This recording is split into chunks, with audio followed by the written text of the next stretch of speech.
नमस्कार, मैं सुबोध कुमार सिंह एक बार फिर से आप सबों के समक्ष उपस्थित हूं एक नए चैप्टर को लेकर के। और उस चैप्टर का नाम है मांग की लोच, इलास्टिसिटी ऑफ डिमांड। एक नया सीरीज स्टार्ट हो रहा है मांग की लोच का, और हमको लगता है कि इसमें कम से कम 7 से 8 वीडियो आएंगे अच्छे से कंप्लीट करने के लिए, और वही 7 से 8 क्वेश्चन भी बनता है, तो यानी कि हर वीडियो पर एक क्वेश्चन कंप्लीट होगा। तो यहां पर जो मांग की लोच का सीरीज स्टार्ट हो रहा है, इस सीरीज में कितने वीडियो आएंगे? 7 से 8 वीडियो आएंगे। और आज जो पहला वीडियो है इसमें हम लोग क्या पढ़ेंगे? तो मांग की लोच के बारे में जानने से पहले लोच को समझते हैं। ये लोच का मतलब क्या होता है? आप लोग नोट करना चाहेंगे तो नोट भी कर लेंगे। लोच का अर्थ, लोच का अर्थ, द मीनिंग ऑफ इलास्टिसिटी। तो इसका अर्थ होता है घटने या बढ़ने की प्रवृत्ति। घटने या बढ़ने की प्रवृत्ति, इंग्लिश में टेंडेंसी ऑफ इंक्रीज और डिक्रीज। ये जो इंक्रीज और डिक्रीज की जो टेंडेंसी होती है वही क्या कहलाता है? लोच। अब देखोगे कि ये घटने और बढ़ने की बात कर रहे हैं, तो कहां कब कैसे घटता बढ़ता है, तो हम एक एग्जाम्पल आपको देना चाहेंगे। बहुत सारे वस्तु का ऐसा नेचर होता है, आप लोग नोटिस करते होंगे, नहीं नोटिस किए हैं अभी तक तो अभी याद दिलाएंगे तो आप लोग नोटिस कर लेंगे, दिमाग में आप लोग का आ जाएगा। अब देखो ये चीज क्या है? हम लोग आमतौर पर इससे क्या कहते हैं? रबड़ कहते हैं, और इसी को इलास्टिक कहा जाता है। नहीं, ये क्या है? इलास्टिक है। और देखिए यहां पर भी जो आपका हम बताए थे, इसका इंग्लिश लोच का अर्थ क्या हुआ? मीनिंग ऑफ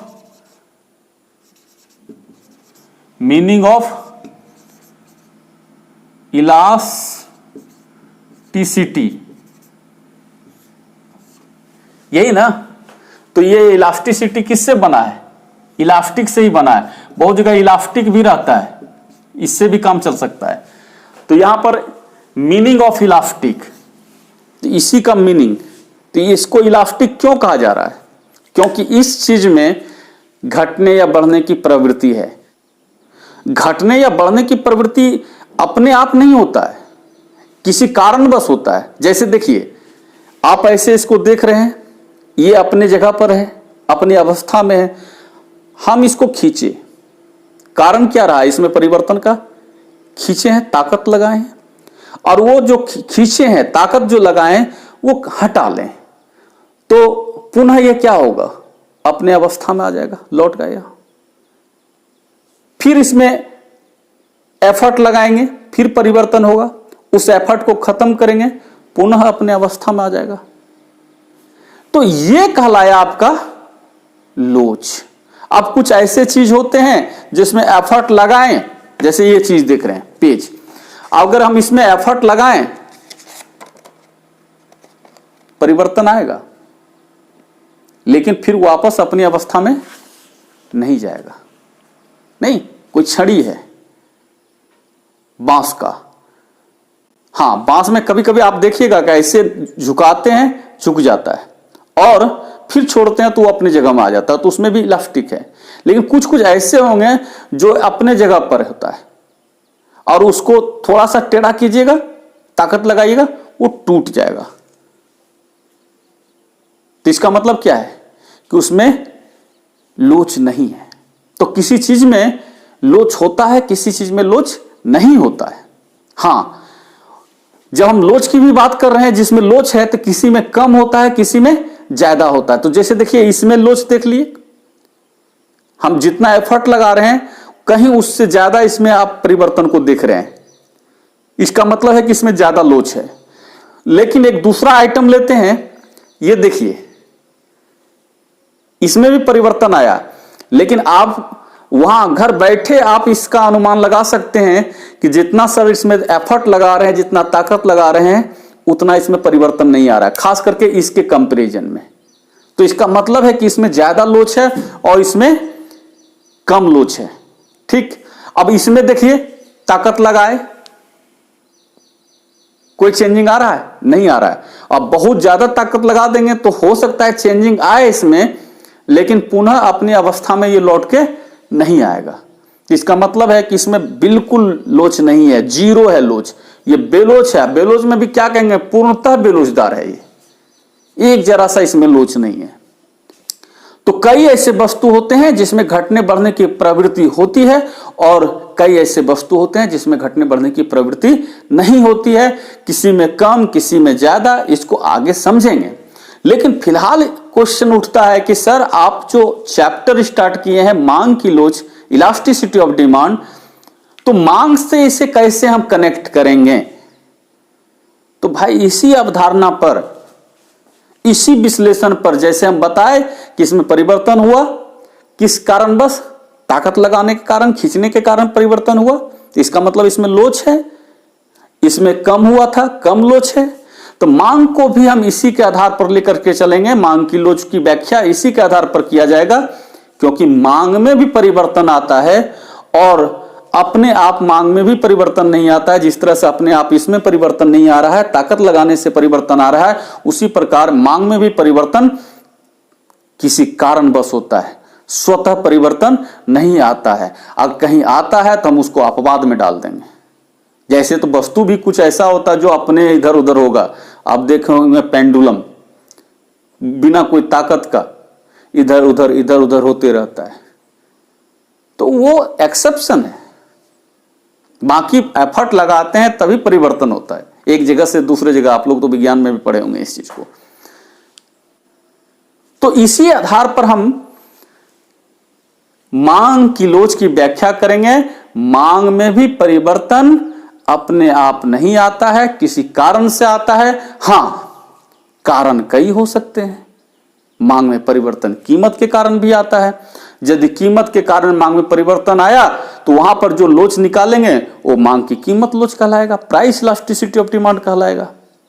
आय के कारण भी मांग में परिवर्तन होता है, तो आय के कारण मांग में होने वाले परिवर्तन को अगर हम दिखाएंगे या उसका लोच निकालेंगे तो वो इनकम इलास्टिसिटी ऑफ डिमांड कहलाएगा, मांग की आय लोच। संबंधित वस्तु के कीमत के कारण भी मांग में परिवर्तन होता है। जैसे चाय की कीमत उधर परिवर्तित होगा, कॉफी के मांग पर उसका प्रभाव दिखेगा।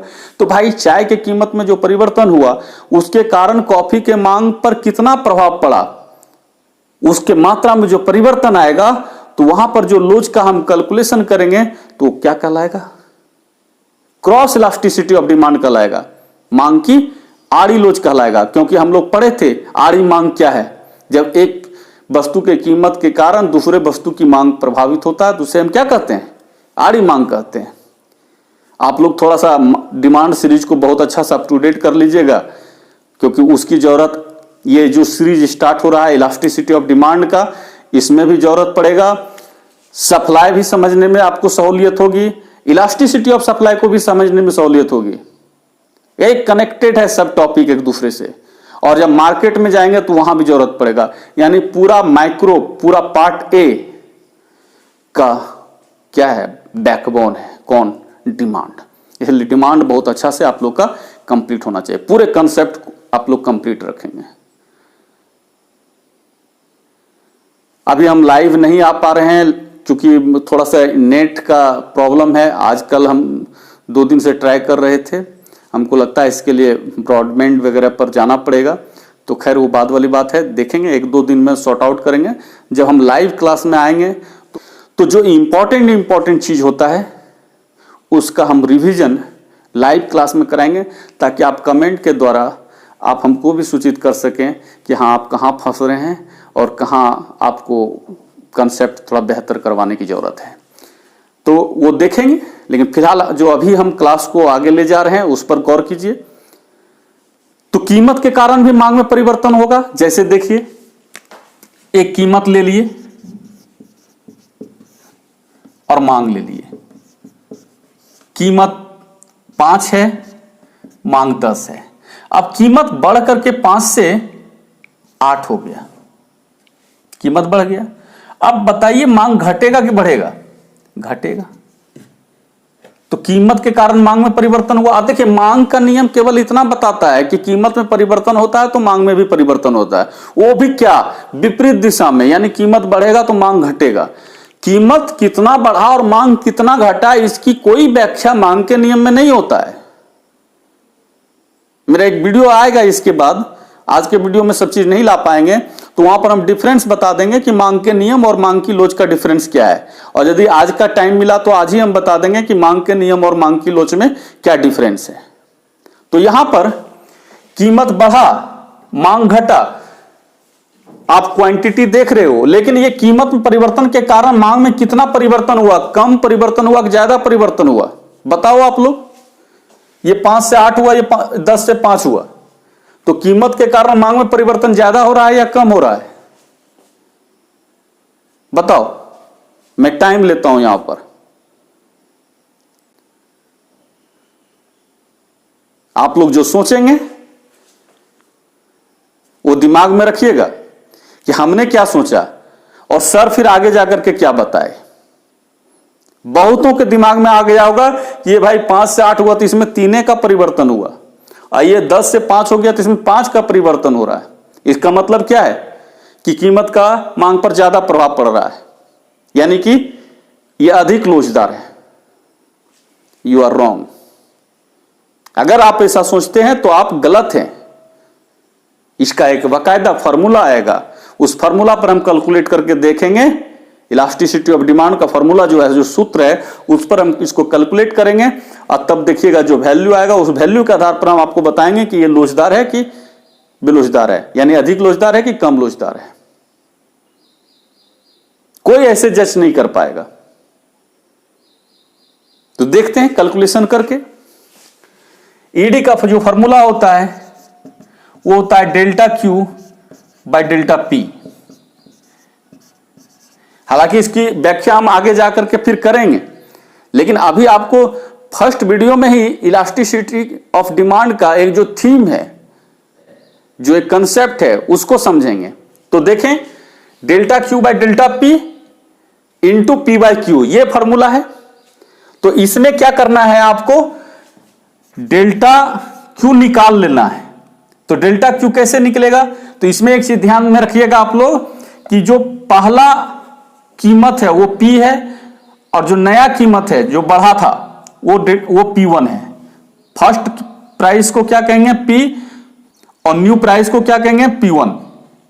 आप लोग फंसेंगे नहीं। कभी कभी बुक में क्या होगा कि इसको P1 कर देगा तो इसको P2 करेगा, वो तो मानने पर है ना, क्या आप एज्यूम करते हैं। तो ये इसको हम P माने, इसको P1 माने हैं, और ये पहला मांग जो है उसको Q, और नए मांग को हम क्या कर देंगे Q1। तो डेल्टा Q जो निकालेंगे उसको हम करेंगे Q1 माइनस Q। क्या करेंगे Q1 माइनस Q। तो देखें Q1 कितना है 5 है, घटा Q कितना है 10, तो कितना आ गया -5। ये क्या निकला डेल्टा Q। उसी हिसाब से हम डेल्टा P भी निकाल लेंगे। तो इसका क्या करेंगे P1 माइनस P। तो P1 कितना है भाई 8 है, P कितना है 5 है, 8 में 5 जाएगा तो कितना होगा 3। तो ये आपका एक चीज ये भी दिमाग में रखना है कि एक प्लस में आएगा और एक माइनस में आएगा। जो बढ़ा हुआ होगा वो प्लस में आएगा और जो घटा हुआ है वो माइनस में आएगा। तो ये बढ़ा था इसलिए प्लस में आया, और मांग वाला जो है वो घटा है इसलिए इसको क्या देख रहे हैं माइनस में दिखा रहे हैं। चूंकि ये देखो मांग जो है इसको हम Q से भी डिनोट करते हैं और इसको D से भी डिनोट करते हैं, तो इसलिए जहां पर हम Q लिखे हैं वहां पर आप D भी लिखेंगे। कहीं कहीं बुक में ऐसा भी होता है, तो इसलिए कोई दिक्कत नहीं है। अब ये दोनों का वैल्यू जब फाइंड हो गया तो आगे देखेंगे फॉर्मूला पर बिठा करके डेल्टा Q कितना आया भाई -5, तो डाल देंगे -5। डेल्टा P कितना आया जी 3 आया, तो 3 डाल दिए। P कितना है जी 5 है, 5 डालेंगे। Q कितना है 10 है, तो 10 डाल दिए। अब इसको देखें कैंसिल करके 2 बार में, फिर क्या हो जाएगा 5/6, और 5 को अगर हम 6 से डिवाइड करें तो हाँ एक चीज देखिएगा माइनस साइन है, तो माइनस साइन आप लेके चलिए। 5/6 तो 5/6 है, इसको कैंसिल कीजिएगा तो ये आपका 0.8, लगभग 0.8 माइनस में, तो ईडी का यही वैल्यू आया -0.8। अब चूंकि माइनस जो है ना ये अंडरस्टूड है, क्योंकि एक बढ़ेगा दूसरा घटेगा, इसलिए जब आप कैलकुलेट करोगे तो ये हमेशा माइनस में आएगा, कभी प्लस में आ ही नहीं सकता है, क्योंकि माइनस साइन केवल कीमत और मांग के बीच के ऋणात्मक नेगेटिव रिलेशन को शो करता है, इनवर्स रिलेशन को शो करता है। तो यहां पर माइनस को हम अंडरस्टूड करके चलेंगे और इसका मोड करके माइनस साइन को हम हटा देंगे, तब क्या बचेगा, ईडी इक्वल टू 0.8। क्या बचा, 0.8। अब थोड़ा सा देखिए यहां पर कि जब 0.8 आया तो ये अधिक लोच को दिखाएगा कि कम लोच को दिखाएगा। तो इससे पहले थोड़ा सा हाईलाइट करते हैं आप लोग के लिए कि मांग की लोच जो होते हैं वो कितने प्रकार के होते हैं, उसको थोड़ा देख लीजिए।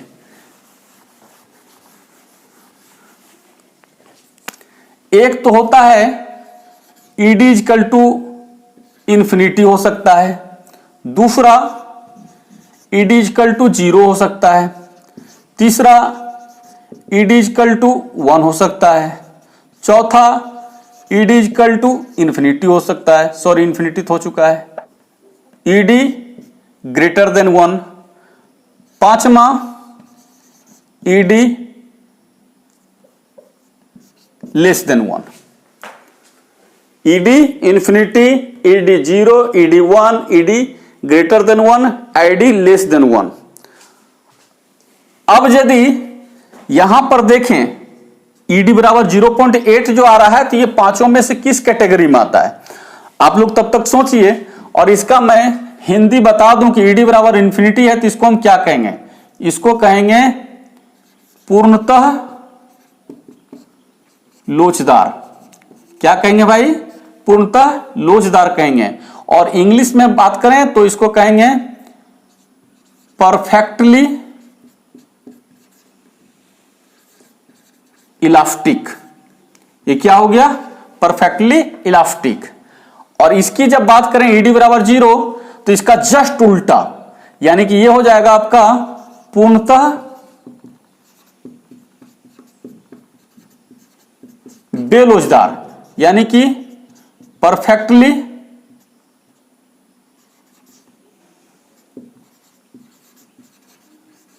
इनइलास्टिक।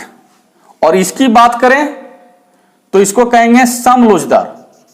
क्या कहेंगे भाई, समलोचदार। किसको, ईडी बराबर 1 यदि रहा तो, यानी कि इसको इंग्लिश में कहेंगे यूनिट इलास्टिक कहिए या यूनिटरी इलास्टिक कहिए। और ED equal to sorry ED greater than 1 यदि रहे तो इसको कहेंगे अधिक लोचदार। क्या कहेंगे भाई, अधिक लोचदार। याद रहे कभी कभार अधिक लोचदार को केवल लोचदार भी कहा जाता है, इतना भी कह के काम चला लेता है, अधिक लोचदार। और जो लोच लोच बात कर रहे हैं और इसमें दार लगा रहे हैं तो दार की जगह सील भी लगता है, यानी कि लोचशील भी कहा जाता है। याद रहे लोचदार भी कह सकते हैं, लोचशील भी कह सकते हैं। मतलब जहां जहां आपका ये लगता है तो उसके जगह हम क्या कर देंगे, सील। तो लोच के साथ अगर दार लगाते हैं लोचदार और सील लगाएंगे तो लोचशील। इंग्लिश में इसको क्या कहेंगे, अधिक का मोर, यानी मोर इलास्टिक। ये बात जब करें ईडी लेस देन 1 तो कम लोचदार हो गया। क्या हो गया, कम लोचदार, यानी कि लेस इलास्टिक। अब बताओ ये 0.8 जो आया है ईडी का वैल्यू, तो ये 1 से अधिक है या कम है, सोचे थे ना आप लोग, 1 से अधिक है कि कम है, कम है। तो इसका मतलब ये क्या हो गया, कम लोचदार। क्या हुआ, कम लोचदार, यानी कि लेस इलास्टिक। और अभी आप लोग को जो हम क्वेश्चन किए थे कि भाई ये 5 से 8 हुआ कीमत और ये मांग घट करके 10 से 5 हो गया, तो ये कीमत में परिवर्तन के तुलना में मांग में परिवर्तन अधिक हुआ कि कम हुआ। और यह भी बता दिए कि यदि कीमत में परिवर्तन की तुलना में मांग में अधिक परिवर्तन हुआ होगा तो वह अधिक लोचदार होगा, और यदि कीमत के सापेक्ष मांग में कम परिवर्तन हुआ होगा तो वो कम लोचदार होगा। और आप लोगों में से कई ने यह सोचा होगा कि यहां पर कीमत के तुलना में मांग में परिवर्तन अधिक हो रहा है, इसलिए अधिक लोचदार होना चाहिए। लेकिन फार्मूला ने क्या साबित किया? 0.8 निकाल के दिया, यानी लेस इलास्टिक बता रहा है, कम लोचदार बता रहा है, यानी कि कीमत का मांग पर प्रभाव कम पड़ रहा है। क्लियर?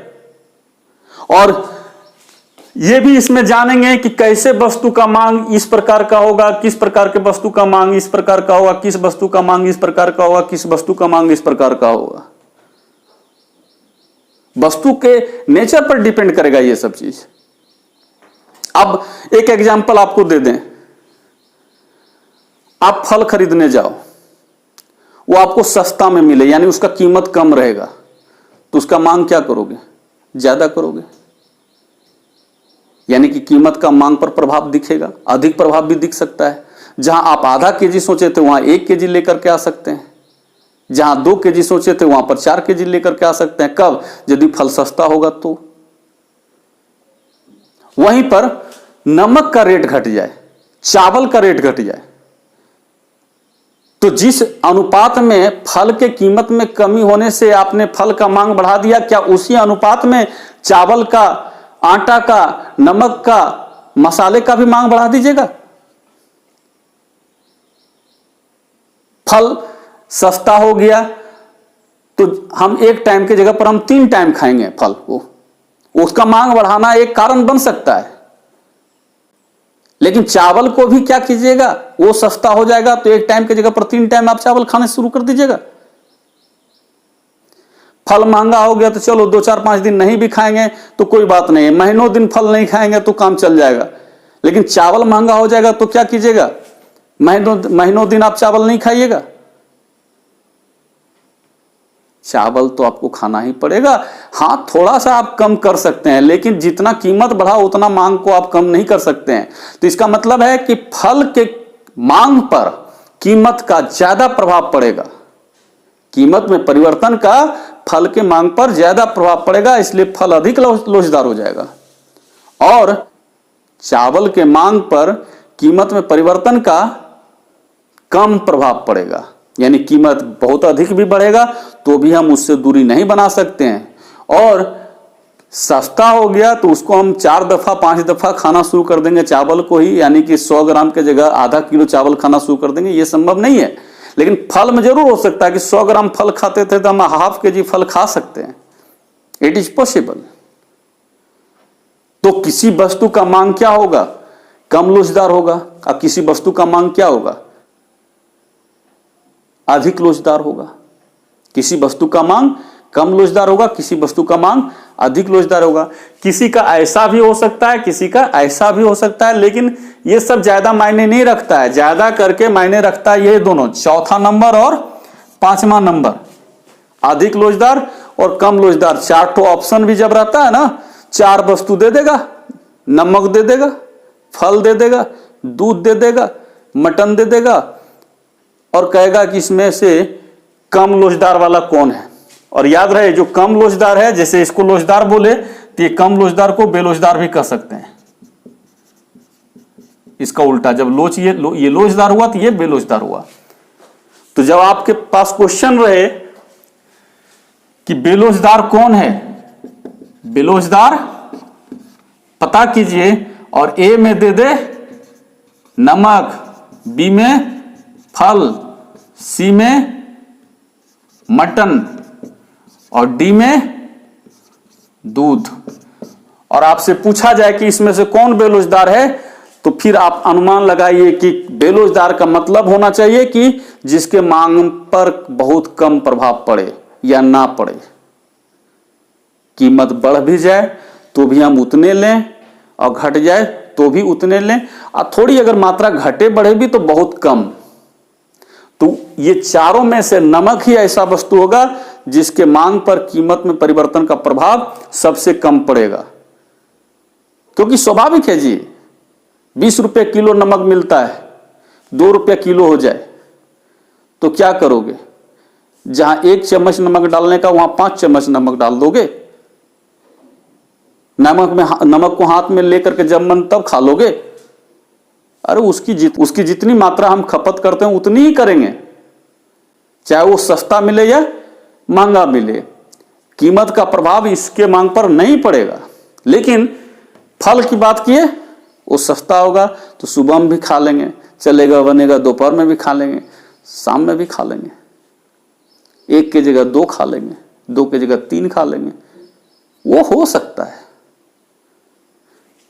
मटन महीना में 1 बार चलता है, उसको 3-4 बार में कन्वर्ट कर देंगे। दूध 1 पौवा पीते थे, 1 टाइम लेते थे, उसको 2 टाइम कर देंगे। और चूंकि दूध का तो वैकल्पिक यूज होता है, दूध भी पिएंगे, सस्ता हो गया और मात्रा बढ़ा करके 1 तो इसको डबल कर देंगे, मतलब 1 पौवा की जगह ½ लीटर या ½ लीटर की जगह 1 लीटर दूध पीना शुरू कर देंगे। ये संभव है धीरे धीरे। और इसका दही भी तैयार होने लगेगा, खीर वगैरह भी बनने लगेगा, मिठाई वगैरह भी बनने लगेगा। तो ये सस्ता तो केवल हो, इसका मांग एक आदमी कई गुना बढ़ा देगा, लेकिन नमक का मांग कई गुना नहीं बढ़ा सकता है। तो बेरोजगार कौन होगा? नमक। बाकी सब क्या है? लोचदार है, अधिक लोचदार है। तो ऐसे क्वेश्चन बनते हैं। अब आपके दिमाग में ये आता होगा कि सर ये जान करके, मांग की लोच पढ़ करके हम लोग अपने लाइफ में क्या इसका फायदा उठा सकते हैं? तो फायदा है इसका आम आदमी को भी फायदा होता है, जो बिजनेस लाइन में है उसको फायदा होता है, सरकार इसका इस्तेमाल करती है, और इंटरनेशनल ट्रेड जो होता है वहां पर भी इसका इस्तेमाल होता है। मांग की लोच के आधार पर इंटरनेशनल ट्रेड, अंतर्राष्ट्रीय जो व्यापार होता है, उसके मापदंड निर्धारित होते हैं। एक बिजनेसमैन जो बिजनेस करता है, तरह तरह के सामान कहीं से खरीद करके ला करके अपने मार्केट में बेचता है, तो वो भी लोच के हिसाब से अपना डिसीजन लेता है कि हमको किसको ज्यादा लाना है, किसको कम लाना है। जैसा लोच होगा वैसा उसका डिसीजन होगा। सरकार टैक्स वगैरह जो लगाती है, तो किस वस्तु पर हमको ज्यादा टैक्स लगाना चाहिए, किस वस्तु पर कम टैक्स लगाना चाहिए, वो भी कहीं ना कहीं मांग की लोच पर सरकार की नीति डिपेंड करती है। हम ये नहीं कह सकते 100% इसी पर, लेकिन सरकार के टैक्स घटाने या बढ़ाने के पीछे जो कारण होता है, उसमें एक कारण ये भी है, मांग की लोच भी है। दूसरा कारण पूर्ति की लोच भी होगा। ये मांग की लोच का हम लोग के पैकेट पर, हम लोग के बजट पर क्या इफेक्ट पड़ता है, वो ये क्लियर करता है। सिंपल सा एक एग्जांपल, आप दुकान चलाते हो, ठीक, आप रेट को घटाओगे, जिस चीज का रेट घटाओगे उसका मांग बढ़ेगा ना। लेकिन हम क्या कह रहे हैं कि किसी का ज्यादा बढ़ेगा, किसी का कम बढ़ेगा। अब एक ऐसा चीज है जिसका रेट घटा दिए, अब मांग बहुत कम बढ़ा। कहने का मतलब है कि एक एग्जाम्पल दे करके हम यहां पर बताना चाह रहे हैं, वो ध्यान दीजिएगा। तो यहां पर हम एक छोटा सा दुकानदार की बात नहीं करके हम एक उद्यमी की बात करते हैं, एक छोटे से व्यापारी की बात करते हैं कि उसको अपने वस्तु का, वो घर में ही सामान बनाता है, अपने सामान का उसे कीमत घटाना चाहिए या नहीं घटाना चाहिए, या बढ़ाना चाहिए या नहीं बढ़ाना चाहिए। कैसे मांग की लोच उसके डिसीजन पर हावी होगा, उसके डिसीजन को अफेक्ट करेगा, वो एक छोटे से एग्जांपल में हम देखते हैं। जैसे वो छोटा उद्यमी जो है वो अपने घर पर ही पंखा का कारोबार करता है, पंखा बनाता है, वो बांस वगैरह का जो पंखा होता है हाथ वाला, वो बनाता है। और उसने अपने पंखे का कीमत 10 रुपया रखा, जहां पर कि मांग हो रहा है उसका 100। 10 के रेट पर कितना मांग हो रहा है? 100। और यदि ये 10 से बढ़ा करके नहीं, हम घटा करके चलते हैं, 8 कर दे, तो मांग इसका हो गया कितना? 150। कीमत घटाया, मांग क्या हो गया? बढ़ गया। और यदि ऐसा हो कि कीमत 10 रखे, मांग 100 हो रहा है, कीमत घटा करके 8 करे और मांग इसका 110 ही हो, तो ये तो दिख रहा है कि ये ज्यादा बेहतर स्थिति है इसके कंपैरिजन में, मांग दोनों जगह बढ़ा है। लेकिन मांग की लोच ये चीज क्लियर करके आप लोग को बताएगा कि ये होगा तो हमको ये करना चाहिए, ये होगा तो ये करना चाहिए या नहीं करना चाहिए। मांग की लोच कैसे, हमको इस स्थिति में चलना पड़ेगा या इस स्थिति में चलना पड़ेगा, इस चीज को कैसे क्लियर करता है देखें। हम सबसे पहले इसका कैलकुलेशन कर लेते हैं। ईडी का delta Q by delta P into P by Q, ये तो बताना नहीं पड़ेगा डेल्टा क्यू कैसे निकला है। अगर दिक्कत हो रहा है तो फिर पीछे रिमाइंड करके आप देखिएगा। डेल्टा क्यू मतलब हो गया इसमें चेंजिंग, तो 100 से 110 यानी कितना हो गया 10 का चेंजिंग। डेल्टा पी 10 से 8 कितना का चेंजिंग 2 का changing, into P by Q, P कितना है 10, क्यू कितना है 100, यानी कि कितना हो जाएगा 10/100। इसको कैंसिल करें तो 10 दहें का 100, 10 कैंसिल हो गया, 1/2 आया, 1/2 आया यानी कि 0.5 आया, यानी कि ईडी का वैल्यू इसमें आ गया, ईडी लेस देन 1, कम लोचदार, ये कम लोचदार निकला।